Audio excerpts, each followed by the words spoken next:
நீங்கள் பார்த்துக் கொண்டிருப்பது உங்கள் விஜய்.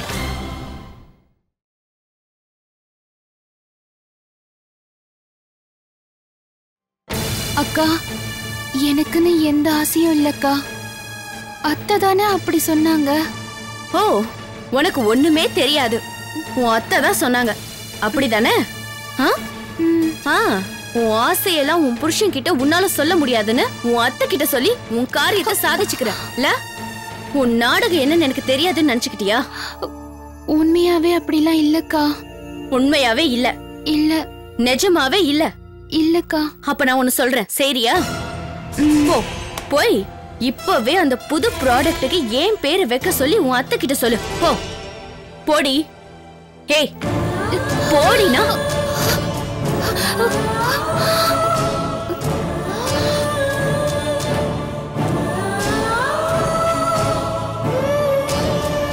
போடி. போ, போய் உங்க அத்தை கிட்ட சொல்லு. மேல போ.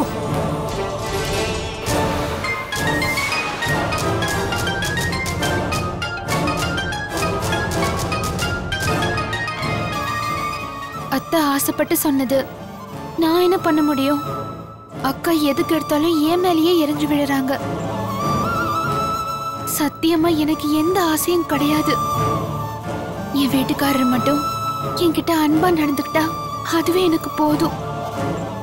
என்னோட மனசு புரிஞ்சுக்காம என் வீட்டுக்காரரும் அக்காவும் என்கிட்ட எரிஞ்சு விழுறாங்க. கடவுளே, இப்ப நான் என்ன பண்றது?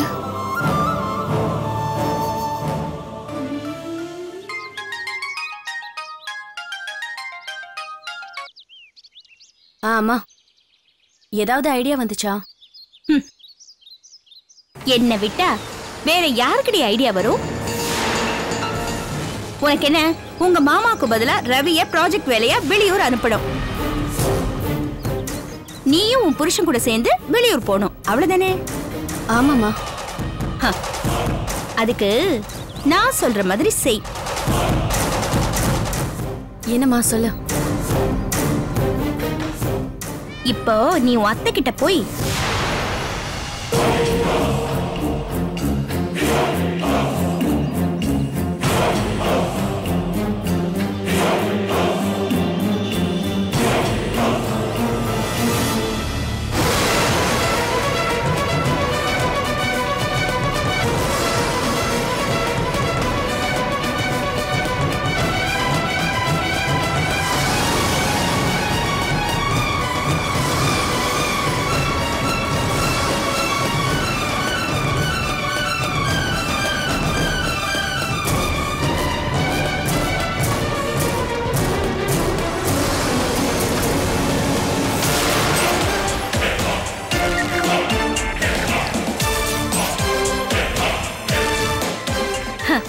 இதெல்லாம் சொல்லி உன் அத்தைய பயமுறுத்து.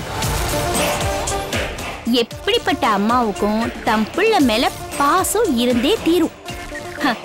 கண்டிப்பா ரவிய அனுப்பியே தீருவாங்க. பிரியா, கூட நீயும் ஜாலியா போயிடலாம். தேங்க்யூ சோ மச்மா. நான் இப்பவே போய் அத்தை கிட்ட பேசுறேன். சரி சரி சரி, சென்று வென்று வா. என்ன? சரிம்மா. சரி.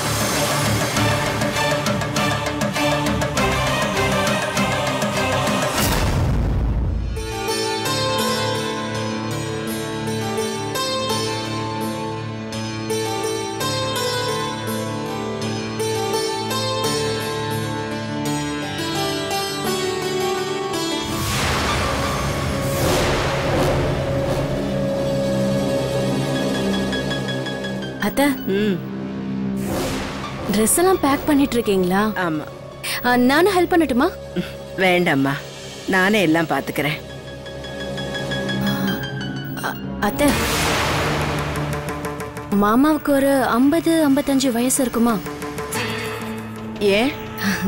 இல்ல, இந்த வயசுலயும் பிசினஸ் டிராவல்னு சுத்திட்டு இருக்காங்கல்ல, அதனாலதான் கேட்டேன். அதான் அவர் கூட எப்பவுமே ராம் இருக்கான்ல. இருக்கட்டும், இருந்தாலும் இந்த வயசுல ஏன் கஷ்டப்படணும் தான் கேக்குறேன். இல்ல நான் எதுக்கு சொல்ல வரேன்னா அவரோட வேலைய ராம்க்கும் ரவிக்கும் பிரிச்சு கொடுத்தாச்சுன்னா எப்படி இந்த மாதிரி வெளியூர் போய் கஷ்டப்பட வேண்டாம்ல, அதான் சொல்றேன்.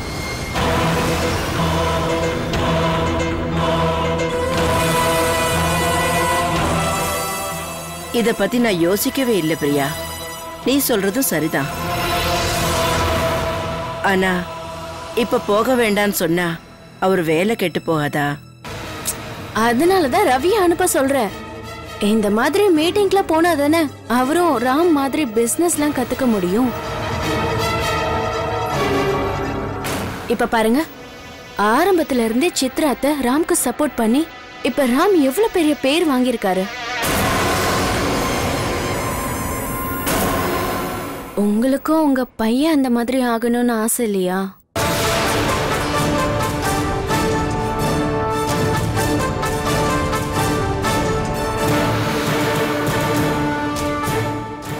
ஐயோ அத்தை, நான் யார் மேலயும் பொறாமப்பட்டோ யாரையும் பிரிக்கணுங்கிற எண்ணத்திலயோ இப்படி சொல்லல. ரவியும் பிசினஸ் கத்துக்கிட்டாருன்னா இன்னும் சக்கரவர்த்தி குடும்பத்தோட தொழில் பெருகும்ல, அதான் சொன்னேன்.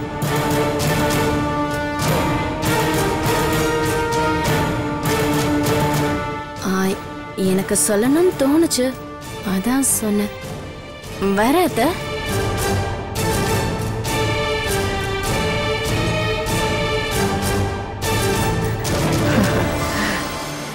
இந்த காலத்து பிள்ளைங்க எப்படி எல்லாம் யோசிக்குது பாருங்க. பூவுக்கும் நோகக்கூடாது, அதே நேரத்துல தேனும் எடுத்தாகணும். எவ்வளவு விவரமா பேசுதுங்க. இந்த விவரம் மட்டும் எங்களுக்கு இருந்திருந்தா எவ்வளவோ சாதிச்சிருக்கலாம். புதுமையான உலகம்.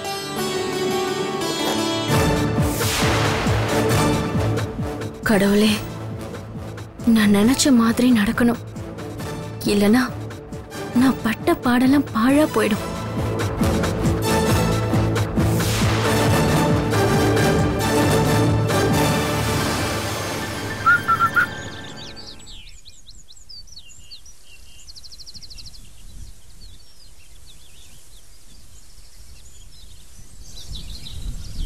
ஹே கல்பனா, நீ இங்க இருக்க?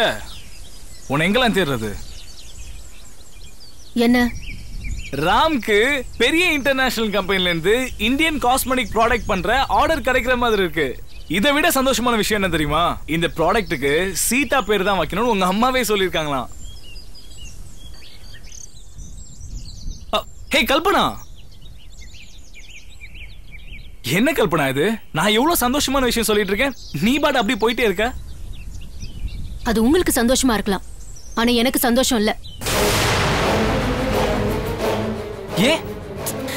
ஏன்னா கம்பெனி ப்ராடக்ட்டுக்கு ஏன் பேரை வைக்கணும்? ஏன்னா நான் அந்த வீட்டு பொண்ணு, அதுவும் ஒரே பொண்ணு. அதை விட்டுட்டு ஒண்ணும் இல்லாத சீதா பேரை வச்சா நான் எப்படி சந்தோஷப்படுறது? இதான் உன் டென்ஷனா? இதுக்கு ஏன் கவலைப்படுற? நம்ம பிசினஸும் நல்லா முன்னேறி டெவலப் ஆச்சுன்னா ஹோம் பேர் வச்சுட்டா போச்சு. நீங்க என்ன பிசினஸ் பண்றீங்க? ஹே கல்பனா, நான் தான் ஏற்கனவே சொன்னனே ஹோல்சேலா டூத் பேஸ்ட் பிசினஸ் பண்றேன்னு. ஆமா, ஏன் இப்படி கேக்குற? இங்க பாருங்க, நான் வந்ததுல இருந்து பாக்குறேன், நீங்க எப்பவுமே வீட்ல தான் இருக்கீங்க. நீங்க உண்மையிலேயே பிசினஸ் பண்றதா இருந்தா வெளியில போய் பிசினஸ் பண்ணணும். நீங்க எந்த பிசினஸும் பண்ணலன்னு நினைக்கிறேன். எனக்கு என்னமோ நீங்க போய் சொல்லி கல்யாணம் பண்ணிட்டீங்களோன்னு எனக்கு டவுட்டா இருக்கு.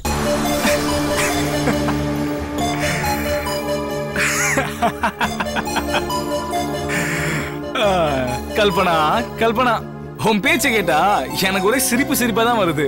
நான் ஒரு விஷயம் சொல்லவா? நான் என் பிசினஸ் அங்க இருந்தா பண்ணணும்னு அவசியமே கிடையாது. அதை பாத்துக்கிறதுக்கு என் பார்ட்னர் இருக்கான். இங்க பார், உனக்கு இன்னும் டவுட்டா இருந்துச்சுன்னா நான் ஒண்ணு செய்யறேன். நாளைக்கு என் கூட வா, திருச்சி கூட்டிட்டு போறேன். அப்ப உண்மை என்னன்னு உனக்கே தெரியும். இரு, போன் பண்றேன். அட, அதுக்குள்ள திருச்சியில இருந்து கால். Hello Thanu. வாட்?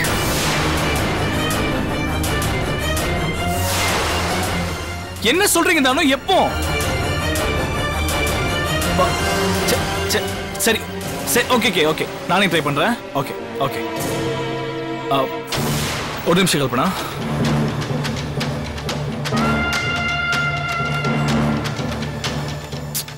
ஐயோ நாட் ரீச்சபிள்னு வருது. ஒரு நிமிஷம் கல்பனா.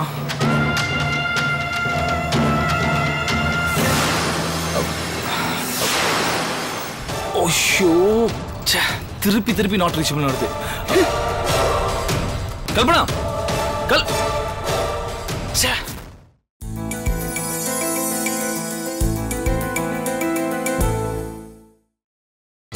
நீங்கள் பார்த்துக் கொண்டிருப்பது உங்கள் விஜய்.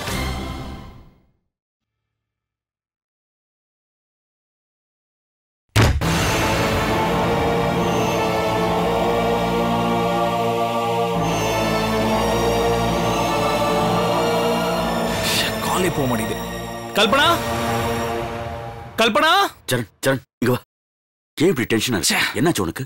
மோசம் போயிட்டேன் சித்தப்பா. மோசமா? யாருப்பா மோசம் பண்ணது? என்ன மோசம் பண்ணாங்க?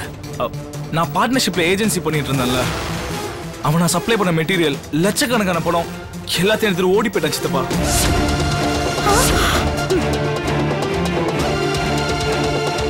ஐயோ கடவுளே, சரண் எப்படி அதெல்லாம் நடந்தது? ஏண்டா இப்படி எல்லாம் நடக்கணும்? ஏங்க என்னங்க இதெல்லாம்? என்ன சரண்? Good, very good. ரொம்ப நல்லா டிராமா பண்றீங்க. மாமா, என்ன நடந்துச்சுன்னு தெரியுமா? ஐயா ஏதோ பிசினஸ் பண்றேன்னு சொல்லிட்டு இருந்தார்ல, அது போய். ஐயோ, என்ன பிசினஸ் பண்றீங்கன்னு கேட்டதுக்கு பார்ட்னர் ஏமாத்திட்டாரு, பணத்தை தூக்கிட்டு ஓடி போயிட்டாங்கன்னு அப்படியே கதை கட்டுறாரு.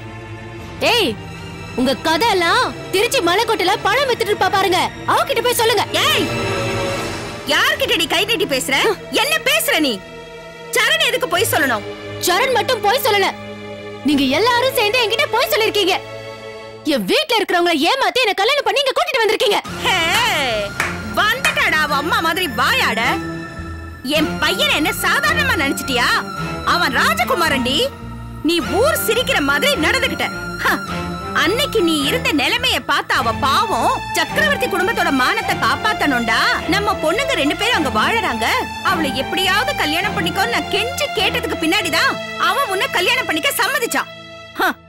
அதுவும் என்னால சம்மதிச்சான். இத பாருடி, அவன் கட்டின தாலி உன் கழுத்துல இருக்குன்னா அது நீ செஞ்ச புண்ணியம். சரண் பிசினஸ் பண்ணலன்னு சொல்றியே, இத்தனை நாளா நீ ஷாப்பிங் போறதுக்கும் சிவி சிங்காரிக்க பியூட்டி பார்லர் போறதுக்கும் கட்டு கட்டா பணத்தை எண்ணி எண்ணி தூக்கி வீசினால, அதெல்லாம் உங்க அம்மா பொட்ல கட்டி இங்க கொண்டு வந்து கொட்டினதா?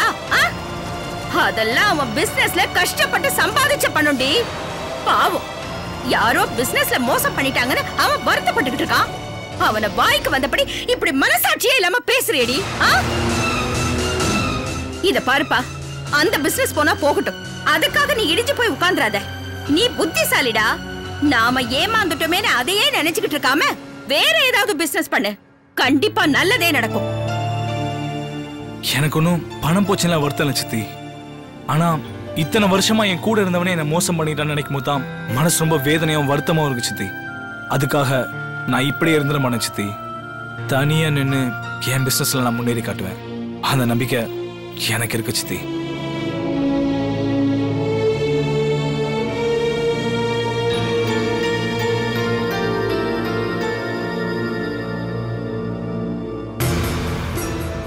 என்ன கல்பனா அது? அவன் ஒன்னும் மோசம் பண்ற பையன் இல்லம்மா. ஏதோ பிசினஸ்ல அவன் பார்ட்னர் மோசம் பண்ணிட்டான், இப்ப அவன் ஒடிஞ்சு போயிருக்கான். இந்த சமயத்துல நீதானமா அவனுக்கு ஆதரவா இருக்கணும். அவன் மறுபடியும் எந்திரிச்சு நிக்கிறதுக்கு நீதானமா உபகாரமா இருக்கணும். நீயே போய் அவனை இப்படி பேசினா அவன் எங்கம்மா போவான்? கொஞ்சம் யோசிச்சு பாரு கல்பனா.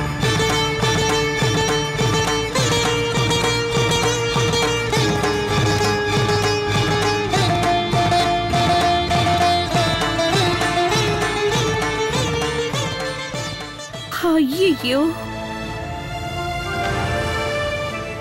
இவன் பிசினஸ்ல ஏமாந்துட்டேன்னு சொல்றான்.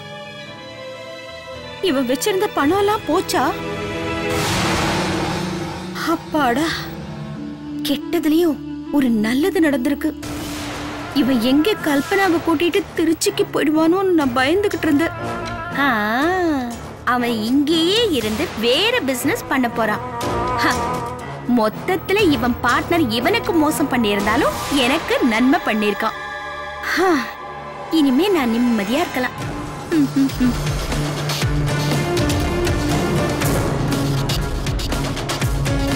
அப்பா. ஆமா, ராம் அண்ட் மிஸ்ஸஸ் சக்கரவர்த்தி. எஸ், நாங்க 2 பேரும், அப்புறம் பெரியம்மா பெரியப்பா எல்லாரும் சேர்ந்து போறோம். ஆமா. டிக்கெட் கொஞ்சம் சீக்கிரமா புக் பண்ணுங்க.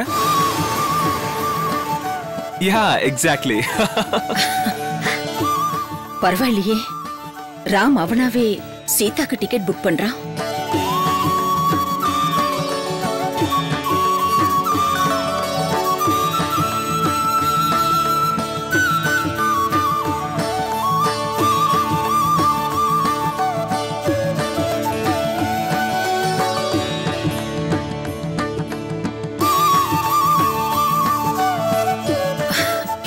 ஆக மொத்தம் ராம்க்கு சீதாவை கூட்டிட்டு போகணுங்கிற எண்ணம் வந்திருக்கு.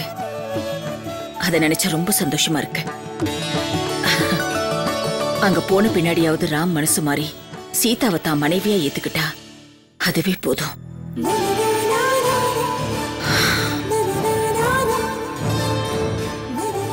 Thank you very much. ராம்,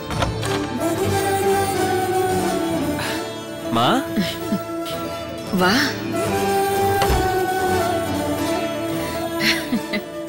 என்னம்மா? எப்படிப்பா, நான் ஒரு விஷயத்தை உன்கிட்ட சொல்லணும்னு யோசிச்சுட்டே வந்துட்டு இருக்க, நீ அதையே பண்ணிட்டு இருக்க. எப்படி? அம்மா, நீங்க எதை பத்தி பேசுறீங்க? டேய், அதான் நான் கண்ணாலேயே பார்த்தனே. நீ ஃப்ளைட் டிக்கெட் புக் பண்ணியே, அதை பத்தி தான் நான் சொல்றேன். அம்மா, அது வந்து நீ ஒன்னும் சொல்ல வேண்டாம். நீ எதை பத்தியும் பேசாத, எனக்கு எல்லாம் தெரியும். இன்னைக்கு நீ என்ன தீர்மானம் பண்ணிருக்கியோ அதை மாத்திக்காம இருந்தா அம்மா ரொம்ப சந்தோஷப்படுவேன்.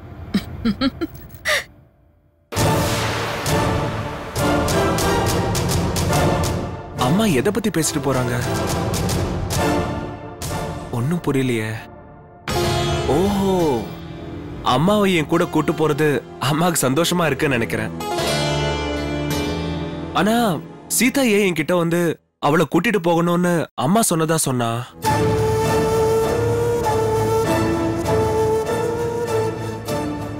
ஒருவேளை அவ போய் சொல்லிருப்பான்னு நினைக்கிறேன்.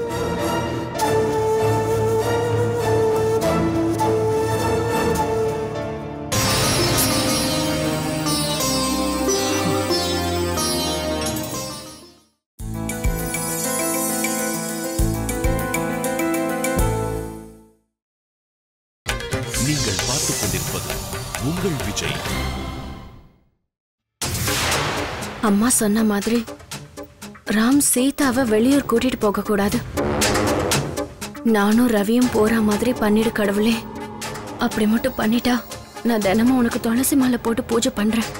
துளசி மாலை மட்டும் இல்ல, வெண்ணையும் சாத்துறேன். பிரியா, பிரியா,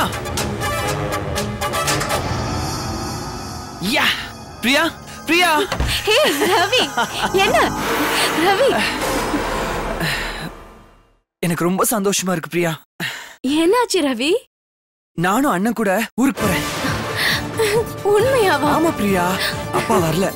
அப்பாக்கு பதிலா என்ன அனுப்புறாங்க. ரவி, எனக்கு ரொம்ப சந்தோஷமா இருக்கு ரவி. நீங்களும் உங்க அண்ணன் மாதிரி ஆகணும்னு அவங்களுக்கு இப்பவாவது தோணுச்சே. எனக்கு அதுவே போதும். நானும் இவ்வளவு நேரம் சாமி கிட்ட இதைத்தான் கேட்டுட்டு இருந்தேன். இவ்வளவு வேகமா என்னோட ஆசையை நிறைவேற்றிட்டாரு. பிரியா, என் மேல இவ்வளவு பாசமா இருக்கிறதுக்கு ரொம்ப தேங்க்ஸ் பிரியா. லூசா நீங்க? பொண்டாட்டி புருஷன் மேல பாசமா இருக்கிறதுக்கு போய் தேங்க்ஸ்லாம் சொல்றீங்க? இருந்தாலும் ஒரு சில நேரங்கள்ல உன்னோட ஆசையை என்னால் நிறைவேற்ற முடியலன்னு ரொம்ப வருத்தப்பட்டிருக்கேன் பிரியா. அதுக்கு ஏங்க வருத்தப்படுறீங்க? விடுங்க. நானும் சில நேரங்கள்ல உங்க மனசை காயப்படுத்துற மாதிரி நடந்திருக்கேன். எனக்கு உங்க அன்பு தேவைங்க. எனக்கு அது கிடைச்சதே, அதுவே எனக்கு போதும். லக்கேஜ்லாம் ரெடி பண்ணணும் பிரியா. அதை நான் அப்பவே ரெடி பண்ணிட்டேங்க. இருங்க, நான் இப்பவே வந்துடுறேன்.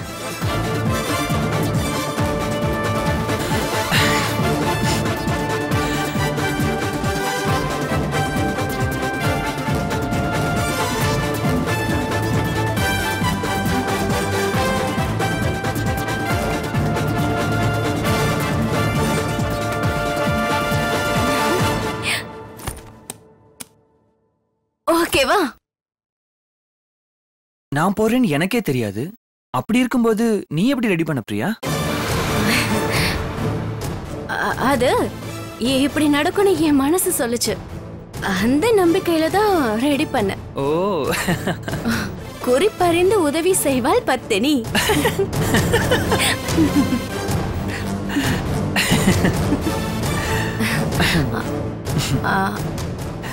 ரவி, உங்ககிட்ட ஒரு விஷயம் சொல்லணும். சொல்லு பிரியா. நீங்க என் கூட இல்லைன்னா எனக்கு ரொம்ப வருத்தமா இருக்கும். அதனால என்னையும் கூட கூட்டிட்டு போறீங்களா? என்ன இப்படி யோசிக்கிறோம்? நான் உங்க கூட இருந்தா உங்களை ரொம்ப நல்லா கவனிச்சுப்பேன்ல. எனக்கும் உன்னை கூட்டிட்டு போகணும்னு ஆசையா தான் இருக்கு பிரியா. ஆனா என்ன பண்றது, நாங்க போறது பிசினஸ் மீட்டிங்க்கு. உன்னையும் கூட்டிட்டு போனா நான் வேலையில கவனம் செலுத்த மாட்டேன்னு அண்ணன் என்ன தப்பா நினைச்சுக்குவாரு. ரவி, அது ஏற்கனவே நம்ம ஹனிமூன் போறது கேன்சல் ஆயிடுச்சு. இப்போ இன்னொரு சந்தர்ப்பம் கிடைச்சிருக்குல்ல. என்னை கூட்டிட்டு வரேன்னு உங்க அண்ணன் கிட்ட சொல்லி சம்மதம் வாங்குங்க ப்ளீஸ் ரவி. சரி, அண்ணனை ஒத்துக்க வைக்கிறதுக்கு ட்ரை பண்றேன். ஒருவேளை அவர் ஒத்துக்கலைன்னா நீ வருத்தப்படக்கூடாது. ஒரு நிமிஷம் இரு, வரேன்.